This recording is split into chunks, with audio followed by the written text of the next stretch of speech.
Hi, it's Jen Cray and welcome to my YouTube channel. Today I'm going to be making a few backgrounds with these Nuvo Shimmer Powders. I love these Shimmer Powders personally and I use them a lot on projects. So today I'm going to concentrate not so much on technique, but rather the way that you put the water on the paper and then how you apply the Shimmer Powders to the watercolor paper as well. So by varying the amounts of either water and shimmer powder, your results are very different. Background number one is really simple, so I'm going to go ahead and sort of saturate this watercolor card with a lot of water, and then I'm going to throw down quite a bit of color with the shimmer powders as well. So these are going to blend straight away because there's so much water down. We're going to use 3 different colors, and that's really it with this one. So it's going to be a really intense background when it's finished. The second example that I'm going to show is that we're going to start taking a little bit more care on the way that we apply the shimmer powders. So instead of just throwing the color down like I did just in that corner up there, we are going to just gently give it a tap. And what that does is the amount of shimmer powder that comes out is going to be a lot less. And you can see it kind of puffing away. So I kind of call this a shimmer fart. And that just means that there's not a huge amount of color that comes out at one time, and that it's a little bit more difficult to see, but the result is really great when you add water to it. One of the benefits of using a smaller amount of shimmer powders and water is that you have more control over the overall design.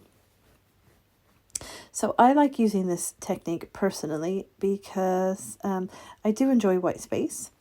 And if you just want to go ahead and give that a little bit of a mist, so from quite high up, I give it a little mist, and that allows it to just have a small amount of water over the top of it, and I can go ahead and add some more color in specific places. Now you can go ahead and pull some out if you want, like here. So I've just wet tissue, and I've gone in and grabbed some of that Atlantis burst, and some of those pools as well. Now that we've misted it, we're going to add a little bit more color. So we're just going to grab that blue, and we're also going to grab a paintbrush, a wet paintbrush, just to mix those colors at the top. Don't be afraid to do that if it's not the right blend that you want.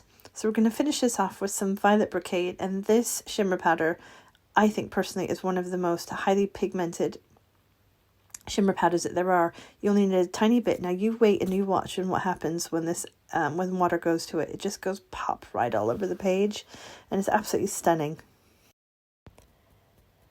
Example number 3 is the quickest, the easiest, and it uses the least amount of products.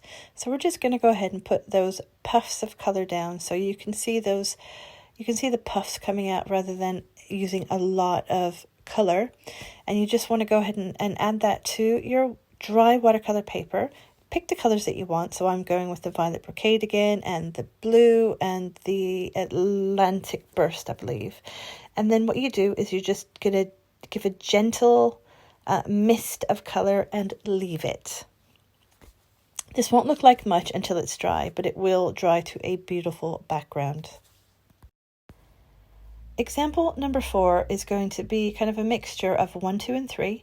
So in some areas, we are going to have a little bit of wet on the watercolor card, and we're going to add our shimmer powder. So again, we're sticking with the same colors, with the exception of we're going in with yellow this time.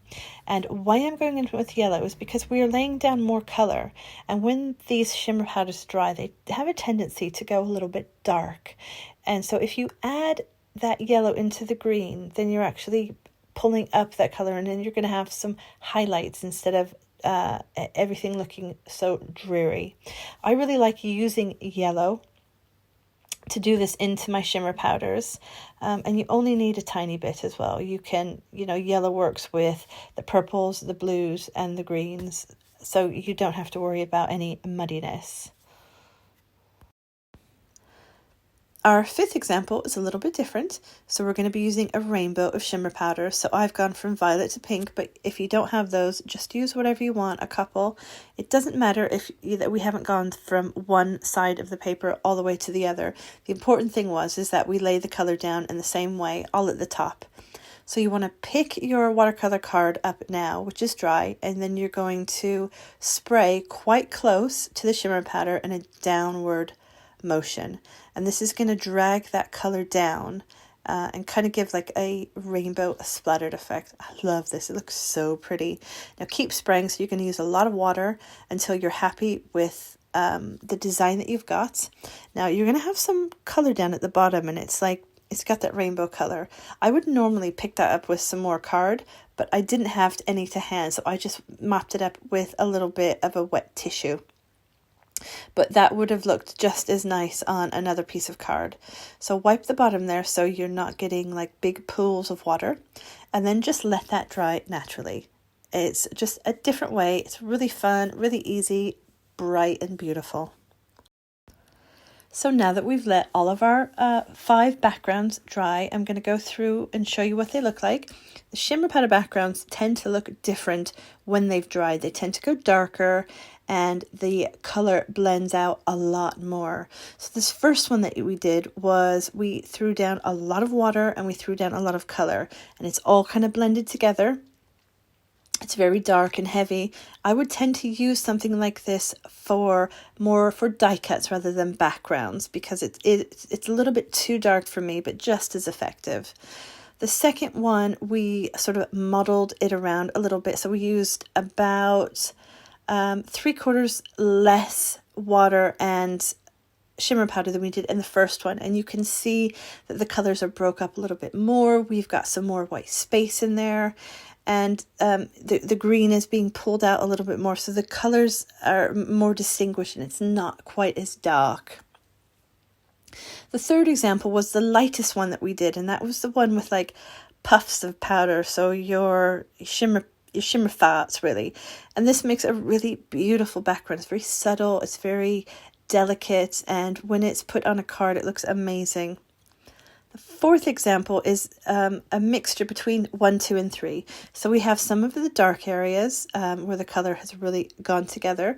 We've got some of those light puffs. So again, we've done some of the shimmer farting, and we've added the yellow as well.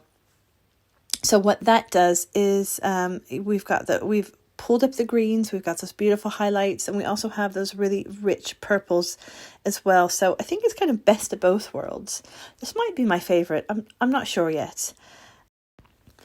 My fifth and final background is that rainbow. So this is where we had the colors at the very top, and then we held the paper upright and we sprayed downwards. So when it's dry, it makes a beautiful rainbow. You can use this on all sorts of cards. You can stamp on it, use it for matte and layers. I really like it. I love the top there with the white and then the colors coming down. Thank you for watching my tutorial today. I hope you've enjoyed it. Get those shimmer powders out and have a play. I hope to see you soon, and have a great day.